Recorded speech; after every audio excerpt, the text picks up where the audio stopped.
Pai nosso, que estais no céu, santificado seja o vosso nome. Venha a nós o vosso reino, seja feita a vossa vontade, assim na terra como no céu, assim na terra como no céu. O pão nosso de cada dia dai-nos hoje, ó Senhor.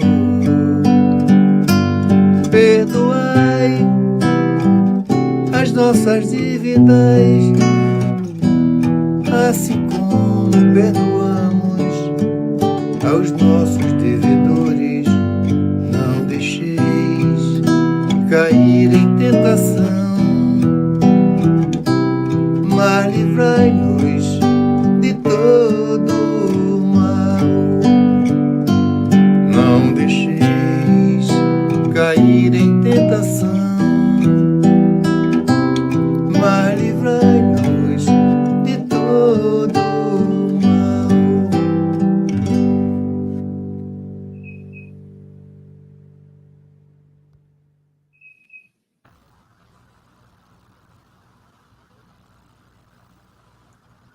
Good morning, everyone. Thank you so much for being here with us today, following the series of talks organized by the United States Spiritist Federation every Saturday at 11 a.m. Eastern Time. Today, we're going to have our special guest, Marcelo NETTO, that will be talking about when a little bit goes a long way. But before we turn it over to Marcelo, let's do our opening prayer.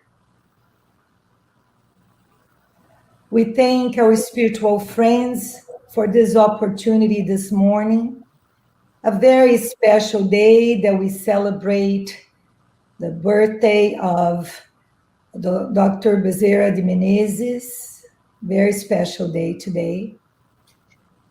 And we ask the spirituality to involve, enlighten our friend Marcelo, inspiring him and inspiring all of us to open our hearts and our minds to understand the lessons and also to take them and practice them in our everyday lives. Thank you, and please be with us this morning. So, Marcelo is already with us there. You can see him. Hi, Marcelo. Nice seeing you. Hi. How do you doing, Tanya? It's a great pleasure to be here with you, joining this morning, this wonderful morning here. Thank you for the invitation. In Florida, huh? Nice in Florida today? Nice in Florida today, yes. It's very hot, very humid, but it's very nice. Very good. So before I let you bring all these wonderful lessons that you prepared for us, let me introduce you formally for our friends that are all over the world listening to us and seeing us. Marcelo NETTO holds a bachelor's degree in mechanical engineering. He is the president of the Spiritist Federation of Florida, vice president of Conscious Living Spiritist Group in Miami, and the president of Leal Publisher and Fab Publisher. So Marcelo is very active in the United States Spiritist movement. We've been working together for many years, right, Marcelo? And it's really a pleasure to have you here. And I will let you now bring the lesson to us. Thank you again. Thank you very much. Thank you very much, Tanya. It's a great pleasure. And I guess I can start. Yes, the discussions, the comments, the topic today that we are going to bring. It's something that actually enlightens our mind in this very specific date. The date of the birth of one very dear spirit that for the Spiritist movement, it causes a profound impact. Dr. Bezerra de Menezes, which his life impact all of us. And when I place this, when a little bit goes a long way, his life was filled with a little bit things, beautiful things, not only little things, but big things, little and big things. So his acts of charity during the course of his existence has impacted us in a so tremendous way. That's why this date, it's so well celebrated through the whole Spiritist movement all around the world. So his figure, his personality, his character was the true example of a moral man, which was very well pointed out in the Gospel according to Spiritism, the moral man, the characteristics of a moral man. But we are going to talk today about this, as I mentioned before, the small things, because nowadays we feel sometimes struggling to do small acts of kindness, small acts of charity, small acts of compassion. And I wanted to initiate our topic with a story. It was a true story that actually happened here in the state of Florida, the September 2017. And I'm changing the slide. And that was a true story that happened over here. So when Hurricane Irma was making its way to our beautiful state, Sunshine State, all of us, all Floridians, we're getting there to Home Depot, Lowe's, and hardwood store to get like as much as possible things to board our windows to prepare everything for the storm. And it happens actually every day. I mean, like every year. Hopefully, we're not going to have anything this year, but it's something that really causes a lot of anxiety for all of Floridians and everybody that lives close to the coast. But in that specific day, it was September, I don't remember, maybe it was September 10 or 9, 2017, in that specific store at Lowe's, very close to Orlando area. It was a scene that strikes all of us, and it was all over the news. So this lady, Pam Breck, drove like 30 miles from his home, where he was taking care of her father. Her father has a very problematic circumstances. He has a heart failure. He has a pacemaker. So he was truly needing the electricity, the power. And she was concerning about, because of the hurricane, how many days they could be without a power. So she drove 30 miles to that specific location at Lowe's to get one generator. She was in line, many people, crowded, as you can see over the news. Anytime a hurricane is striking, it's going towards us. And she was lining in that specific place to get the generator. But because the demand was so tremendous, she was ending up without the generator. And she was sobbing, she was crying because she didn't know exactly what to do. She was like very impactful. The impact of that, the inability to get the generator caused her a tremendous anxiety, and she started sobbing, bursting in tears, sobbing, and put her head like among his hands and was sobbing tremendously, a lot of tears. But very close to her, a gentleman, I was looking at that situation, and he felt a tremendous compassion by that scene. That man was Ramon Santiago, and he didn't speak a very good English. His English was not very well It's not very, he doesn't have like a very good English, but he arrived very close to her, and he mentioned simply like that, you can take my generator. He grabbed the box of his generator, and he placed that box on top of her cart. And she was like, wow. And what he mentioned, like, you need more than me. Don't worry. God will provide. Don't worry. That lady, struck by that compassion, by that very kind, the kindness act of that man, was so impactful. And her heart, like, she simply run to him, embrace him, two strangers. He was consoling her, and what was captured by people that were there filming that very impactful moment was simply hearing the voice of Ramon Santiago consoling her. Don't worry, don't worry. God will provide. Don't worry, my dear. And she was like, it's easy to find. If you go on the internet and you Google it, you put Ramon Santiago and Pam Burke, you will see exactly the scene that I'm trying to describe with my limitations. Because actually the scene say much more than words. And you will see that energy, the exchange of energy, that little act that goes a long way in the life of Penbrack and her father. This was something that it strikes us many times, because they didn't know each other.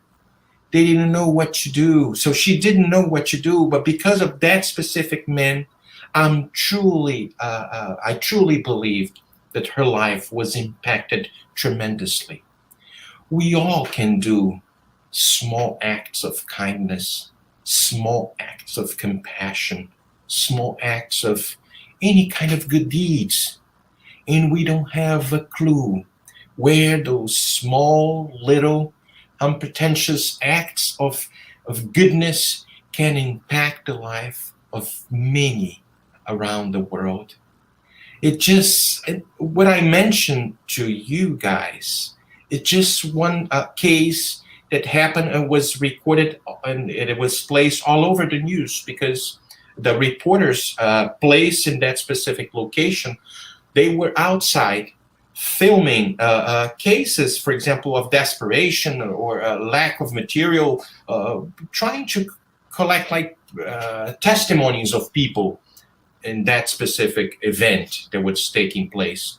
But they didn't know, they didn't expect to catch that specific scene that impact each and every one in that specific store. The interesting thing is when Lowe's, and because of that generator was the last one, and Ramon Santiago was a frequent client of that specific location. When Lowe's, I'm not making any kind of advertising of Lowe's, okay? It could be any hardware store. But when Lowe's received a new shipment of generator a couple of days later, they reached out to Ramon Santiago, and they gifted him with a new generator free of charge. So it's beautiful. It's a very beautiful story, because I'm pretty sure we all here connected in this network of for the good that is being promoted by the United States Spiritist Federation. We all can be instruments of the love, of the good of the Lord. So this is just one case that was very well documented, but there's numerous, immense amount of cases, anonymous people that can promote this kind of good, where a little thing can go a long way, as the main topic of our conversation is suggesting. But you may say, well, I'm just one person, so what difference can I make in the life of this to change the world? I know we can be a big difference. We can make a big difference.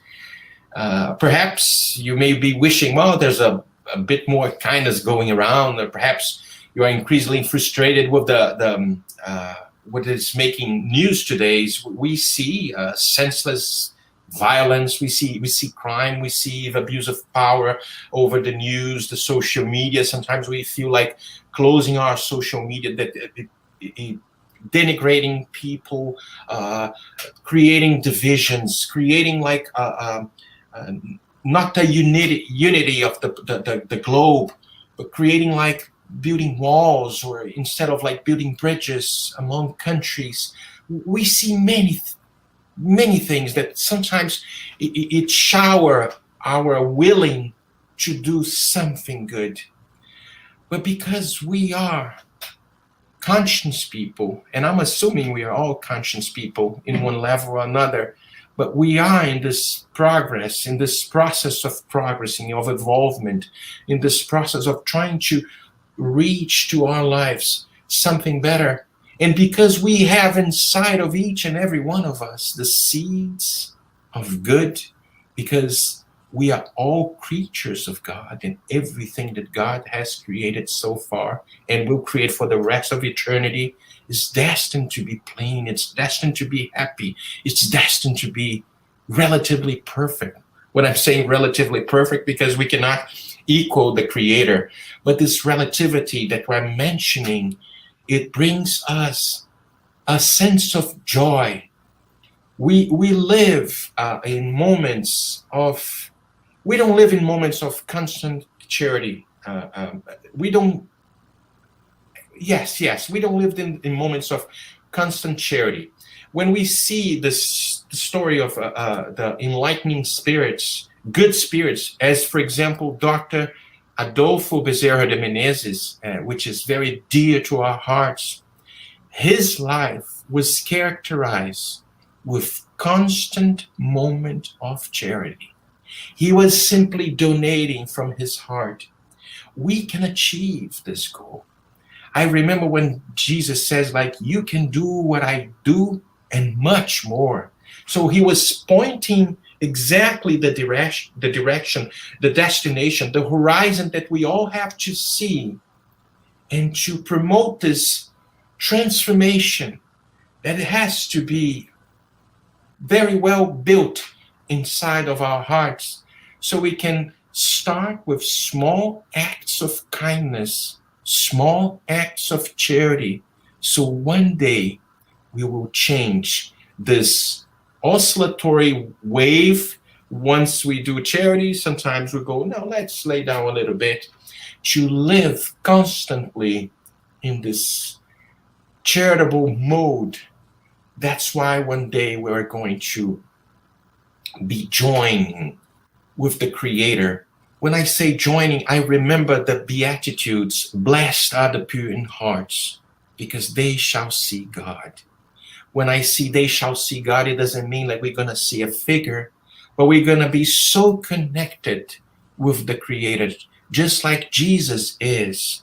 And just like Jesus was pointing us the direction, keep doing the good deeds. Start with small things. Overcome the obstacles that still resides inside of each and every one of you, and you will see joy one day. So small acts of good, small acts of kindness, small acts of compassion can go a long way.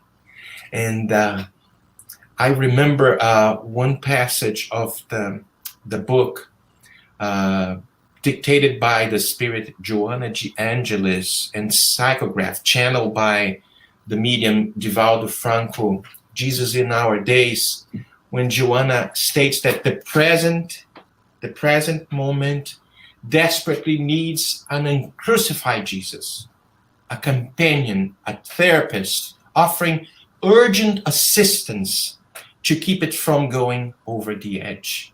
So we need this Jesus, this model and guide, not attached to a cross, as if someone walking side by side with us, of course, through the presence of the benevolent spirits, because they work together in this beautiful chain of love. So we can, every opportunity that we face during the course of our lives, let's think what Jesus would do. And thinking about this and conscious about this transformation, we're going to be more aware to transform our limited life and doing something greater, doing something much more profound that's for sure will impact the lives, not only our lives, but the lives of many, many people. Blessed are the meek, for they shall inherit the earth. This is on the Gospel of Matthew, chapter 5. I know a few passages by heart, between verse 3 and 10. This meekness that Jesus was saying and was promoting, was proposing. Blessed are the meek, for they shall inherit the earth. It's not like the meek that it's a coward people.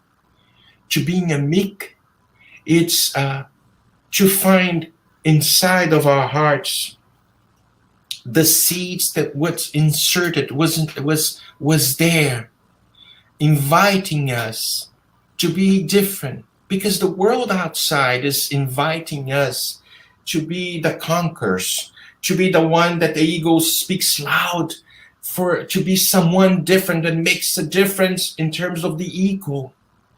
But we have to think about that this world, this inherent earth that Jesus was proposing was not the earth outside, is the earth within.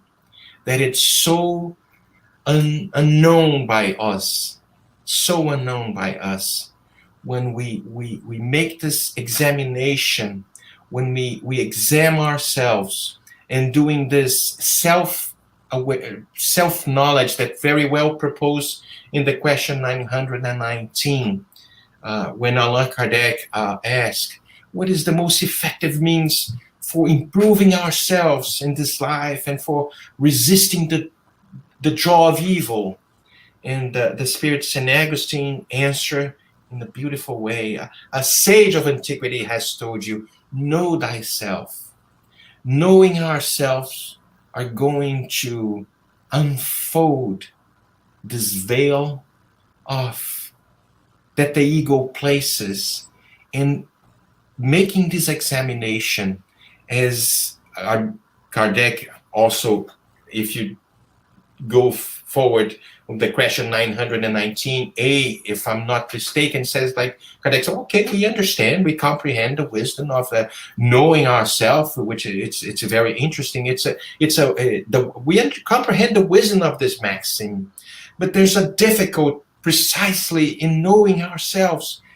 Is there like a way? By what means can we do this knowing ourselves? And the Spirit, St. Augustine answered, well, do what I used to do when I was living on earth.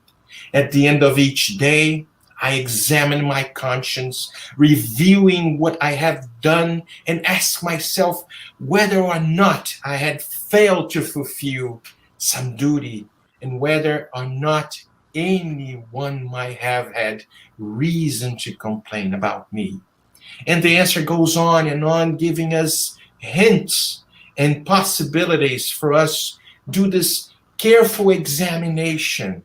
And once we have the courage to examine ourselves, I'm sure the next day we can act towards this new man, new woman that are arising inside of each and every one of us. When we know ourselves, doing this careful examination, meekness, kindness, compassion, could be something that was maybe that we are lacking, maybe in actions, could be something much more frequent in our lives.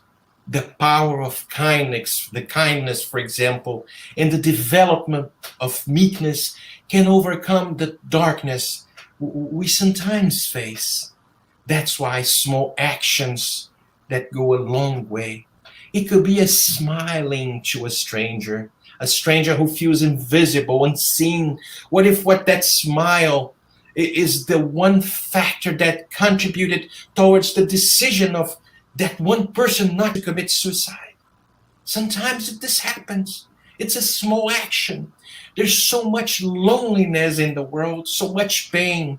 And all a person needs sometimes is to believe there's goodness in the world. Perhaps I can simply throw in like cases. Perhaps it is about mentoring a child, lending a hand to someone who needs help, or an ear to someone who is lonely, sharing a positive thought, giving time or money to a cause. We all do this. Or giving someone who hurts us, sometimes forgiving someone who hurts us. Forgive, this magical word. Forgive. Give something more. Extract this from you, because we all have something more to give.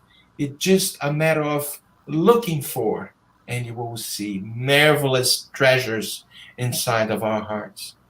Here's a well-kept secret that I'm going to tell you. We all have the ability to bring joy and make a difference in the lives of others. That's kindness. And we need more of it. We need more kindness in the world. It makes me remind, where there is sadness, joy. Lord, make me an instrument of your peace. In the words of St. Francis of Assisi, when he shows us to be an instrument of peace, an instrument of hope, an instrument of light in the hands of the good spirits, in the hands of the Lord. That's why bringing these small actions, the small acts of charity, it could impact the lives of so many people in this world of pandemic, in this world of confining, in this world of people like sometimes lose their hope.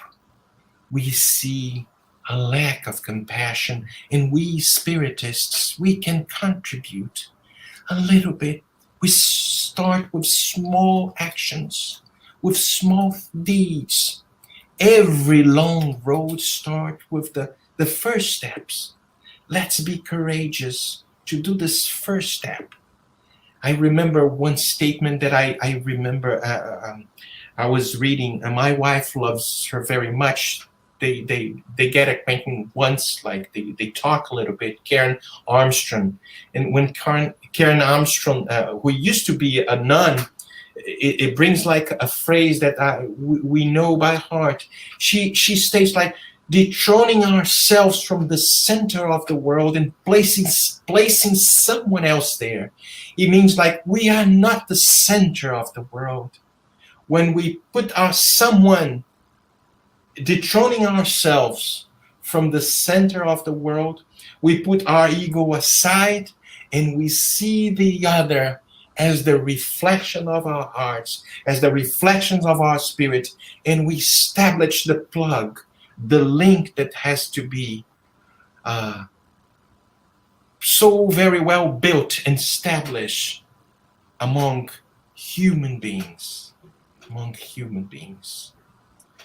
Those who make compassion an essential part of their lives find the joy of life.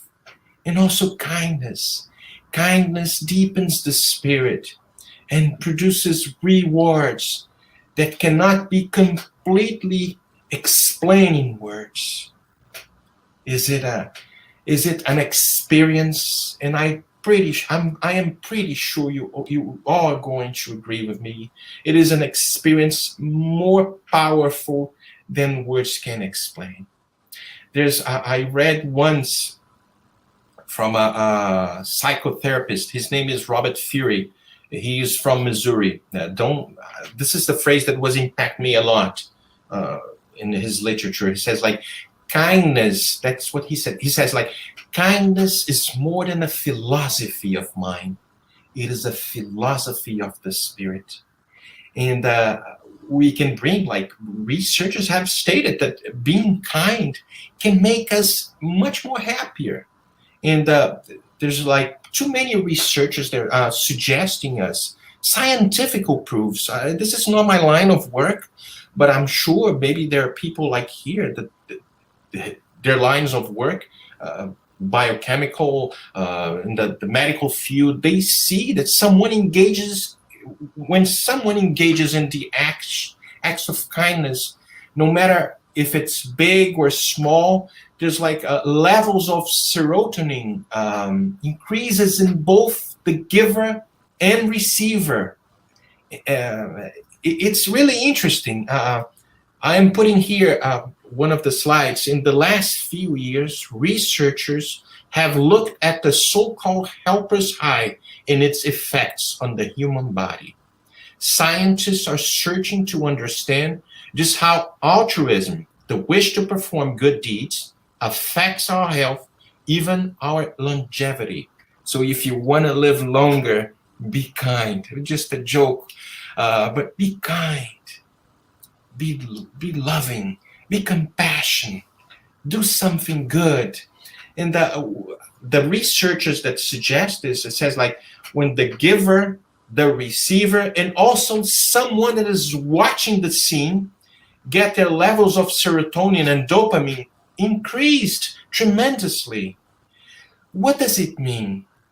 It means that we are destined to be good. So I remember myself when I was watching a TV or a movie or a story, when we see acts of charity in all levels, it impacts my heart. And we sometimes like, I want to be just like him. I want to be just like her. I want to do what she's doing. I want to do what he's doing. It impacts us. It gives us like a strength. It gives us like, as if it's giving us a boost that we don't know where it's coming from. So the organism, the spirit is triggering some elements, some of these neurotransmitters that makes the connections among the neurons, establishing something greater and beautiful, giving us a sensation of we worth it. We are created to be kind. We are created to do good things. For the ones who doesn't know, so dopamine and serotonin, I'm not this is not, as I mentioned before, this is not my field, but they are brain chemicals, and they are messengers of neurotransmitters that helps maybe regulate many bodily functions. So they have roles in sleep, in memory, on the metabolism, the emotional well-being. People sometimes refer to dopamine and serotonin as the happy hormones due to the roles they play in regulating mood and emotions. So they are also they're also involved in several mental health conditions, including low mood and depression. So depending on the levels of these two neurotransmitters, we can be affected tremendously. And doing good, it's something that actually triggers these two neurotransmitters, impacting a lot of our lives. But we once and times, our ego plays an interesting role in our lives, because sometimes when we see this, movies, documentaries, examples of someone doing beautiful things, we feel like doing the same. We feel like feeding the hunger.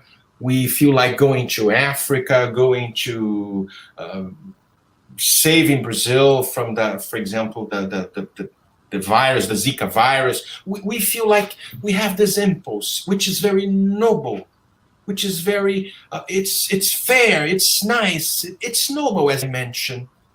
But we have small acts of kindness that can be established, can be practiced inside of this little cell that we call home. And I am going to bring here in the next slide chapter 31 from the book, The Way, the Truth, and the Life, where Emmanuel, the spirit author Emmanuel, through the psychograph capabilities of Chico Xavier, brings us something that maybe it's worth for us read and to reflect.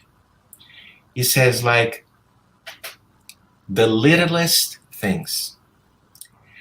Since you cannot even do littlest things, why are you anxious about the rest?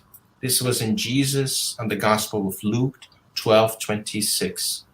And he says, like, few people know the importance of doing the littlest things well.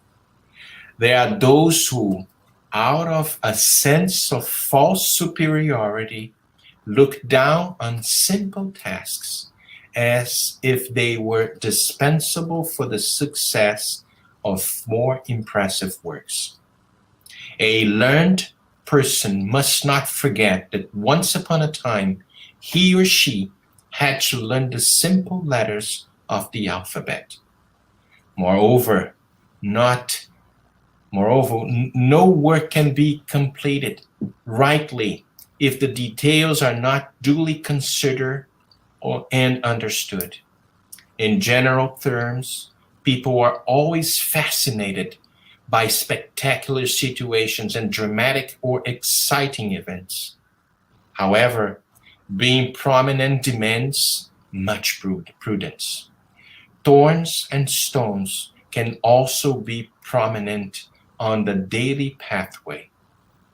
That is why we need to attend to the littlest things on the road that God has reserved for us, so that what we do may be truly useful for our lives.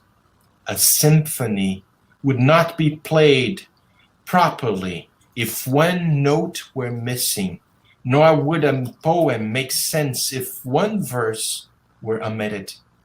Let us mind the littlest things. They are an integral and inalienable part of a great accomplishment. Comprehending the importance of this fact, the Master asks us in the Gospel of Luke, since you cannot do even the littlest things, why are you anxious about the rest? What Emmanuel was bringing to us in this profound chapter of the book, The Way, the Truth, and the Life, chapter 31, it's sometimes we are impacted by the news, the good things that we see, and we forget the littlest things that are very close to us, inside of our homes, inside of our community, inviting us to start from the beginning. Be more kind, be more generous, be more compassionate in this little cell that we call family.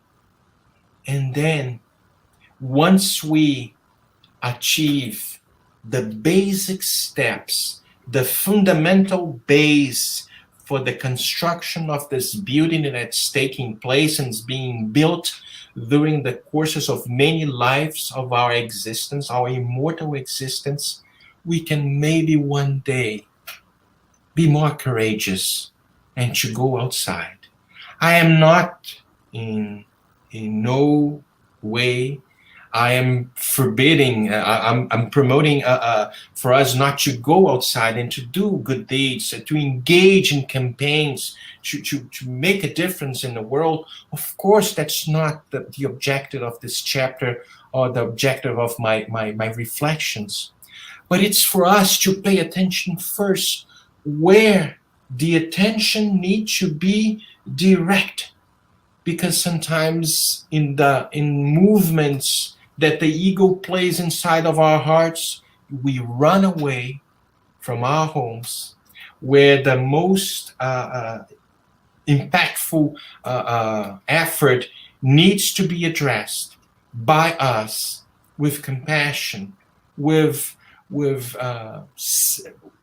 compassion, with love, is distracted. So we sometimes run away and try to do outside what we should be doing also inside of our homes. That's why in the Spirit's book, in question 775, it says, when Allan Kardec asked the spirits, what would be the result for society if family ties were relaxed? A magnification of selfishness. Let's pay attention to this. Let's pay attention to this magnification of selfishness, because I see when we do fraternal assistance, when we come to talk to some friends that comes to our center. Now we are closed because all the activities are being conducted online. But I remember many cases, people get in contact with the Spiritist teachings. They say, like, I want to save the world. I say, well, very good. I want to save the world too. And then when we start like talking about their relationships, their family, their husbands, their wives, their kids, they say, I don't want to talk about them. They're very complicated. I want to save the world. Leave the family outside of this picture. So see how little things, the littlest things can be initiated, can be placed, can be examined in this first school that the Creator offered us, the family. What would be the result for society if family ties were relaxed? A magnification of selfishness. And then I will put here the classic question that Kardec asked the spirits. What is the true meaning of the word charity as Jesus understood it? Benevolence toward everyone, indulgence towards the imperfections of others, and forgiveness for offenses. Bringing us a new perspective of charity. It's not only giving alms to someone that needs. This is also a beautiful charity. This is also, of course, an act of love towards the other. But there's one much more profound and difficult to put in place, which is creating and being benevolent. Benevolent means, it comes from a Latin word. Bene means good. The good that goes towards someone. Indulgence means inside. Dulgence means dulcere. Indulcere, it's from a Latin word. So the sweetness that we have inside towards the imperfection of others, because we also have imperfections and we need forgiveness. That's why we forgive. When we establish these 3 points that converge to a point that called charity, we are putting in place this word charity as understood by Jesus. I can imagine, and this is just an imagination, when the last meal, Jesus among the apostles, and everybody was trying to see who Jesus loves more. And at the end, Jesus maybe was, this is just an imagination, of course. Can you imagine, like Jesus says, like, take care of each other. Be benevolent towards each other. Be indulgent toward the imperfections of others. Forgive one another, because you are going to build this bond if these small steps, and actually are not small steps, because the level of imperfection that we still carry inside of our hearts, it could be a great obstacles, but it's possible to be overcome. And one day, with love in our hearts, starting with baby steps, we will see possibilities that we never saw before, because every long road to be walked started with the first step. That's why love and charity supplement the law of justice, because loving our neighbor is to do them all the good possible, all that we would wish to be done to ourselves. This is over there in the Gospel according to Spiritism. Actually, it's on the Spirit's book, the description. Such is the meaning of Jesus' words. Love one another as brothers and sisters. We have much to accomplish. I know we have much to accomplish. And I would like to finish our talk bringing something that it's very well, it summarizes maybe everything that we are saying here. When the first letter to the Corinthians, and this is a phrase, this is something that it's very well pronounced in wedding vows and many ceremonies, when we say like the charity according to Paul. And of course we have some translations that talks about love according to Paul. But the love that he is mentioning is this agape, is this love in action, is this love that we understood as charity, benevolence, indulgence, forgiveness of the offenses. And Paul brings us something that we have to reflect. And once we reflect about this letter, we can find places during the, not only places, but occasions during the course of our existence, this existence that we are in.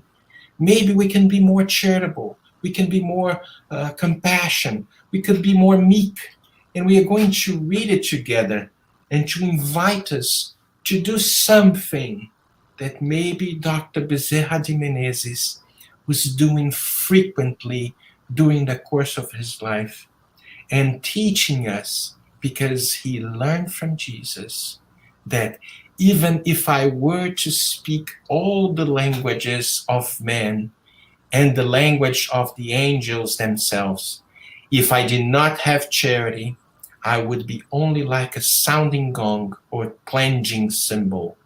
And if I were to have the gift of prophecy and grasp it all mysteries, and if I had a perfect knowledge of all things, if I had all the faith possible to the point of moving mountains, if I did not have charity, I would be nothing. And if I were to distribute my belongings to feed the poor and deliver my body to be burned, if I did not have charity, none of this would be of any use of me. Charity is patient, it is kind and benevolent. Charity is not envious, it is not rash or hurried. It is not full of pride, it is not scornful. It does not look after its own interest. It does not take offense or become upset by anything.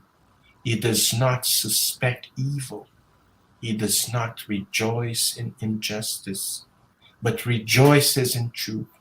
It bears all things, believes all things, hopes for all things, endures all things.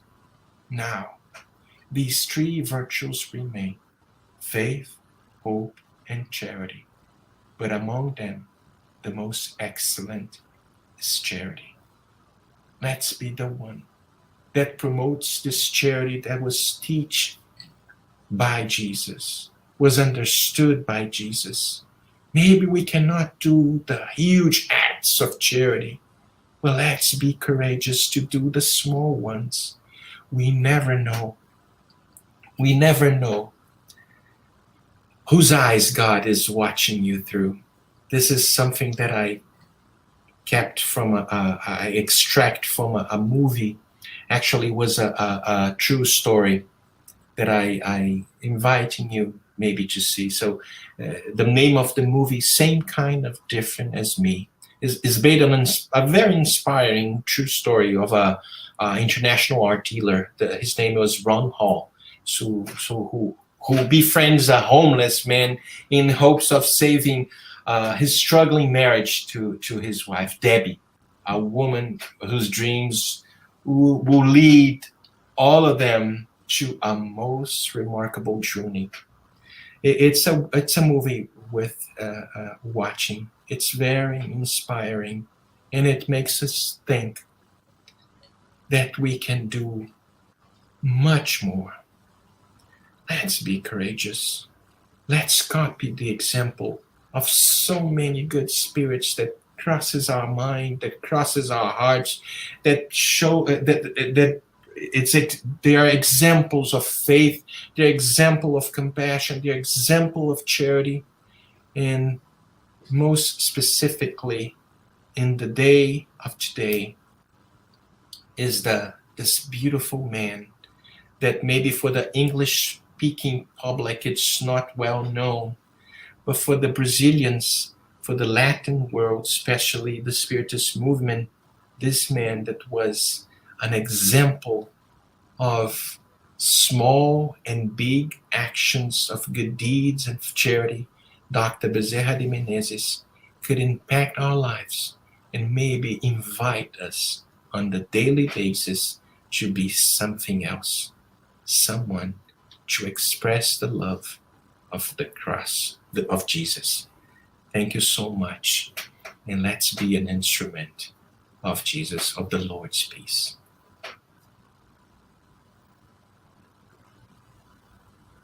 What an inspiration for us at this moment that we do need so much. We have now Jussara joining us. Jussara, we are going to be together in this moment. And everybody, please feel free to send questions or comments so that we can continue a little longer with Marcelo here in this conversation. We're going to start our questions and answers. And it's so, let's hope that we take this examples as really an inspiration, not be intimidated, right, Marcelo? We have to look at people that are doing good things or big things and inspire us to start little by little, and that's perfectly fine, whatever we can to make this world better, right? That's a great message. Okay, so I will start here with the first one to you, Marcelo. Okay. Do you feel the amount of bad news prevents us from seeing the progress of the planet? Are we really progressing? I think we are really progressing. I think we do. We are really progressing. Of course, the amount, the tremendous amount of bad news impacts us, and maybe it's a plan of the lower levels of spirits, because I don't see good deeds, because we have a lot of good deeds taking place anonymously. Sometimes the good deeds are very shy. They don't show off. But the bad shows off in the news, and the people behind the cameras, I don't know why they have this negative inspiration to show only the bad things. We have a lot of good things taking place anonymously. And the law of progress, it's something that we have to pay attention. The Spirit's book brings us the law of progress. It's inevitable. It's inevitable. And we also can see and pay attention to question 737 and 738. That shows sometimes the destructive situations that we are facing are a push to the humanity to achieve levels of compassion, levels of advancement, intellectual and moral.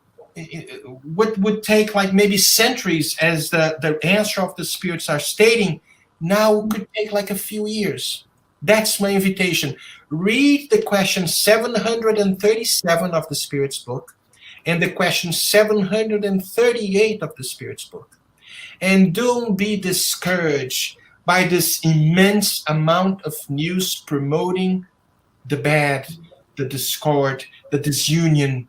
Mm-hmm. There's a big plan for us. If Jesus is our master, no doubt about it, we are destined to be clean. We are destined to be happy. Let's start. Let's be courageous. Let's be the one that shows that we despite the problems that we see outside, we can build something within and then reflect to the world. Be the change that you want to see in the world, as Gandhi once said. Thank you. Hi, Marcelo. It's so great to have you here. Thank you so much for accepting our invitation. And we have more questions, of course. Sometimes we get lost in wanting to become perfect overnight, and we think we need to get into the condition of missionaries and do big things. Is it our pride playing a role in it? Sometimes, yes, sometimes. I caught myself once. I remember when I got acquainted with the Spiritist teachings, I said, like, oh my God, this is so transformation inside of me. This is like the roadmap to heaven. And I was like, I can do huge things. And then more the light sets in, more the light illuminates this messy room that it's our spirit, more we see that we have to achieve. Don't get discouraged.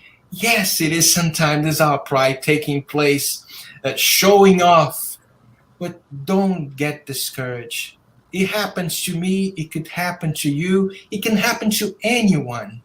Small steps, but constantly steps towards the perfection.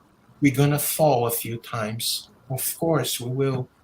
But anytime that you fall, stand up, pray, get encouraged, ask for assistance, and I'm sure with your persistence, you will find that more falls it's taking place in your life, and you're feeling much more encouraged to overcome the obstacles that sometimes pretty much is the ego. It is indeed sometimes.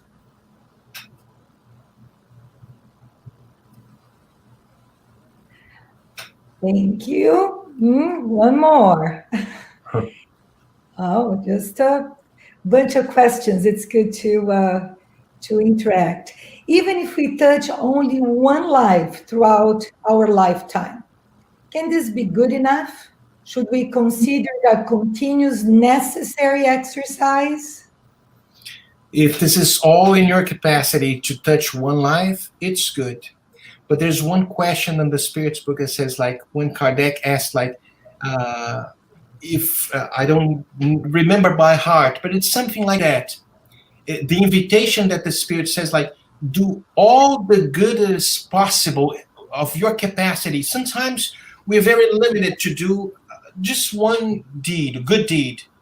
But we will notice, you can notice, we all can notice that during the course of our lives, we have the possibility to do small, beautiful things, good deeds during the course of our lives. Okay, if this is the only thing that you want to achieve, that's fine. But my invitation is, don't be limited. Pay attention to your life, and you will see it's not one specific situation they're going to be the transformation of your existence. It's not going to be suffice that situation. Work on your charity with the three aspects.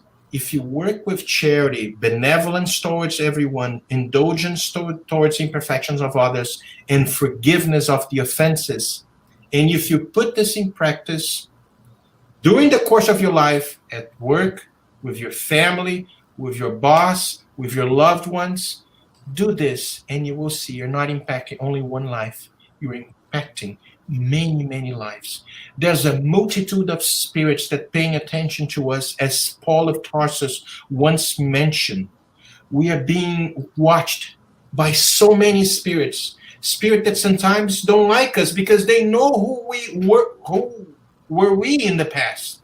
They know, but they want to see if Marcelo, okay, now I see Marcelo's a little different. I'm going to be still like knocking on his door, trying to provoke him, but because of the persistence, put in practice this charity, not only towards one person, but towards my life, in small acts of kindness, compassion, will maybe impact the life of the invisible world that wants to promote some kind of harmness to us and transforming their lives too. We never know. You never know whose eyes God is watching you through. That's what I would like to say. It's the last slide. I'm sorry if I was not very. Maybe you guys can help me. The limitations that I have, maybe to explain a few things. It reflects of course, my limitation. But I'm glad to be here, at least to try to contribute a little bit with a few answers. A great message, Marcelo. It's very important that we are reminded of the opportunities that we have all the time, right? We don't need to be limited to the Spiritist Center or the church, or sometimes we confuse, right? That we have to be good just in places that we're supposed to be good. No, we're supposed to be good and do good things all the time. So all the opportunities, like you mentioned a beautiful story at the beginning, but so many stories that in our lives, and sometimes it's not that we need to consciously be saying, oh, I need to do this. It's just to be aware of our surroundings and don't miss the opportunity, like you said beautifully. Thanks, Marcelo. Thank you. Thank you. Yes, thank you. Okay, this question from Glaucia is very good. It's something that I guess many people that have children will face or is facing. How can I keep my teenagers close to spirituality and positivity besides the study of the gospel and good books when the outside world, schoolmates and social media promotes just the opposite? This is the biggest challenge, I think, of our times. This is one of the biggest challenge. I'm not going to provide you a precise answer because we have many circumstances related to this answer. But I would give you maybe a suggestion that it's going to be maybe the first step for your endure towards your kids. Be the example. An example sets a milestone. When you put an example, I know it's hard because sometimes they take us like out of the loom. They put it. It's complicated, but try to be the example. An example, a sincere example, convince much more than books and talks. And once we are the example, sometimes, many times, they are getting closest to us. And maybe they want to see, because they're very smart, they're very intelligent, especially this new generation over here that it's thinking, oh my God, they are super smart. And we are being bombarded by so many bad things. I know we see the good and the bad in the ultimate expression. And nowadays, in social medias, you get a phone, you tap the phone, and you can get the good and the bad and the worst. It's complicated, but try to be the example. So as I mentioned in the beginning, I don't have a precise answer. This is not my field, and I can understand the challenge that you're going through. We've been talking to many federations, trying to see what is the best way to deal with kids, deal with adolescents, especially in these moments of transition that we are facing in. And all of them has exactly the same answer. They have possibilities, they have materials, they have everything, but being the example is the most profound and impactful in the life of the adolescents and the kids. And I know I lack on my answer. I know this, and I ask for forgiveness, not being like so precise in the way of answering this question, because it's indeed a big challenge. It is. We do what we can best, right, Marcelo? I think I like so much when we have that part on the Gospel according to Spiritism. the comment from Kardec in chapter 17, item 4, that the true spiritist is the one that makes an effort to overcome their negative tendencies. So I think in this case, our role here and what we were invited to do is to contribute for this progress. And in the same way that we are not going to get it at the end of the road, I mean, our road as complete as we would like to be, our children will be in the same position and along the road, very much like ourselves. If we, like Marcelo said, if we are able to set good examples, they will impact them in the long run, and we can be sure that the seeds that we are planting now will someday flourish. But that is wonderful, Marcelo.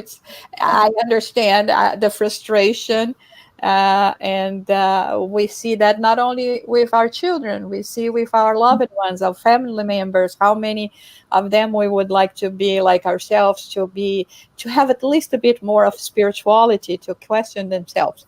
But it is what it is right now, and we can only do the best. Tanya, it's with you now. Yeah, that was a tough one, a good and tough one, right? Let's see the next one now, Marcelo. How do the high spirits influence us to make the right decisions when we have the opportunity to do good deeds? How they influence us? Yeah. There's the question 459 of the Spirits book says like the spirits make an influence in our lives much more profound in the way that we understand. So we are influenced. They inspire us if we have the willing to do good, and they constantly inspire us to do good. Let's imagine someone, a very dear friend, that know our past, that knows how we are, but they see that we have potential, a lot of potential, and sometimes the situations is being presented right in front of us. They inspire us. Go there, Marcelo.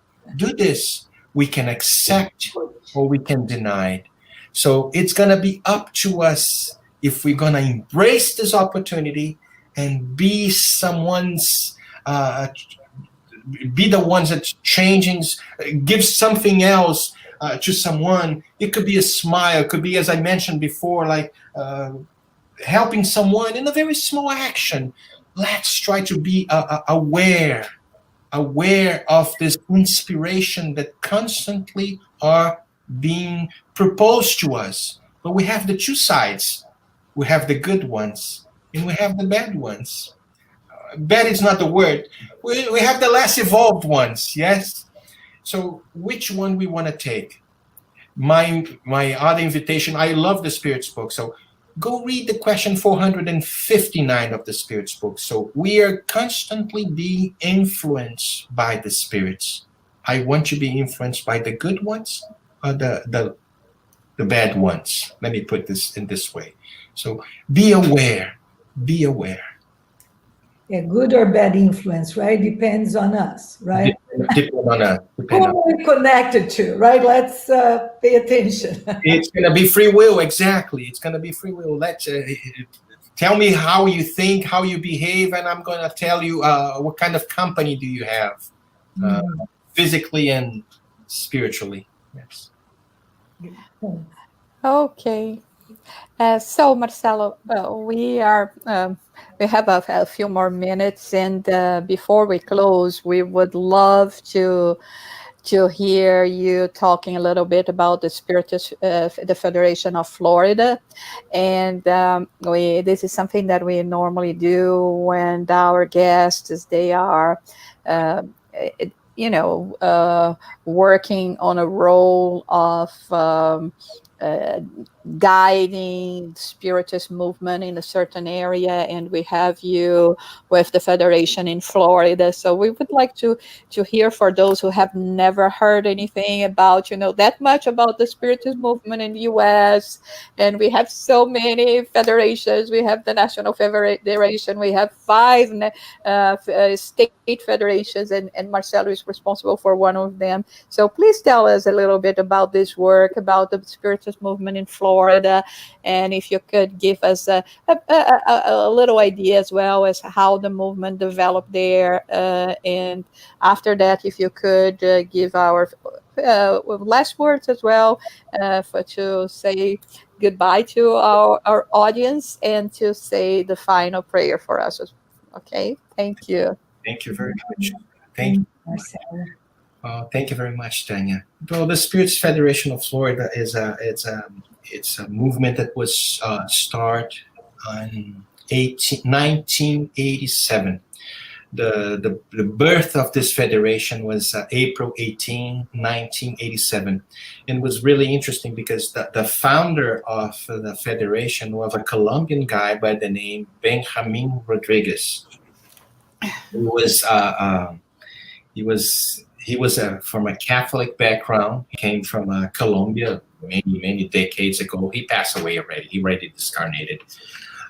But he was so touched by the Spiritist teachings, and he got to know Divaldo Franco and many others, and he inviting many Cuban Americans and Colombian Americans, and maybe many Latinos. The Brazilians didn't take place in that moment in a very large impact. So this is really interesting because he found the first Spiritist home, he founded the first Spiritist center that belongs to the Bezerra de Menezes Spiritist Association. So it was April 18, 1985. 2 years later, Benjamin Rodriguez founded the Federation, the Spiritist Federation of Florida. And the influence of the Cuban Americans were very profound. There's two people that came from Cuba when the revolution took place. They moved to U.S. and they got in touch with the Spiritist teachings. Guerrero Valle, and the other one was Armando Payas. They were Cuban Americans, inviting other friends, getting in contact, as I mentioned, with Divaldo Franco. They founded the Spiritist Federation of Florida, and the movement took place, and it started growing rapidly. The first years were a little struggle, a little complications, little challenge, a lot of challenge, and then the Brazilians started to join the movement. Now we have approximately, if I'm not mistaken, 25 Spiritist centers in the state of Florida. Not all of them are affiliated members. Many of the Spiritist centers are like groups, study groups, but they still carry their names. We have 16 Spiritist centers affiliated to the Spiritist Federation of Florida. Most of them are composed by Brazilians that form their groups. Some groups have more than 25 years old. It's a beautiful movement. We have our challenges, we have our difficulties, that's for sure. You can see, and Josara, head of the International Spiritist Council, knows exactly what I'm talking about. To bring Allan Kardec with the original message, so we cannot be dissipated. We cannot be like, as Bezerra says, let's bring Allan Kardec, study Allan Kardec in a more profound way, so we cannot be divided with different philosophies. So this is pretty much what is the movement that we have in the state of Florida. I know it's a very limited way that we don't have much time to explain all the details about the movement. Perhaps one day we can prepare something else. But Jusara knows, I guess, how the movement started, and that's pretty much it. I hope I hope that the good spirit can keep us inspiring us, to keep us united towards this beautiful message that Christ brought us like 2,000 years ago, and Allan Kardec unfolded more than 160 years ago, bringing us this Christ in a different way, this loving soul that is ahead of our planet, conducts our lives, and the law of progress is a destination. And to be honest with our feelings, to be loving, to be someone that makes an impact in the lives of others, could be the lead of our existence. And I invite you all to join us in this, as Jusara asked me to conduct the final prayer, so we can be joining in this network of light, this network of wisdom, this network that promotes the good, to ask Jesus, to ask the good spirits, especially Dr. Bezerra de Menezes, to enlighten our minds and to inspire us. We are struggling throughout so many centuries, trying to find outside what we already have inside, the seeds of love that was implanted in each and every one of us, because we have this divine gene. We have the capability of do good.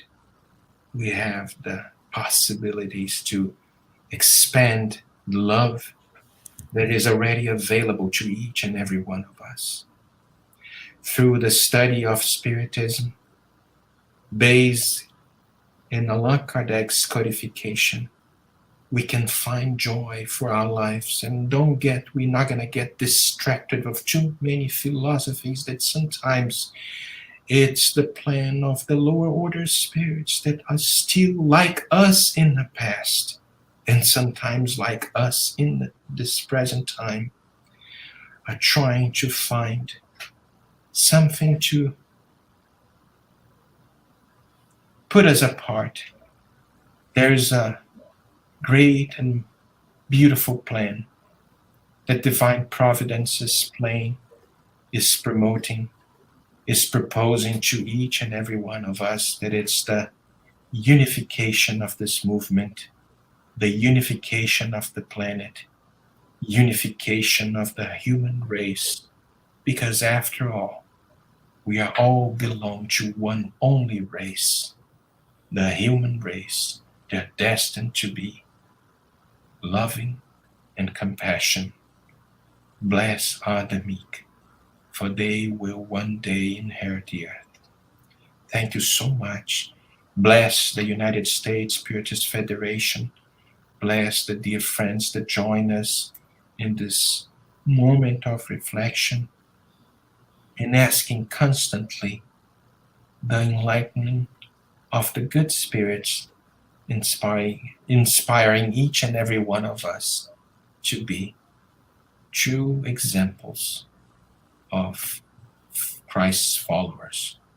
Thank you so much, and so be it. Thank you, Marcelo, once again.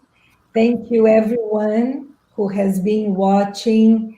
Every week we have special guests bring us these wonderful messages that make us think, make us go through these times, special times we're going through in a stronger way, right? More faithful way.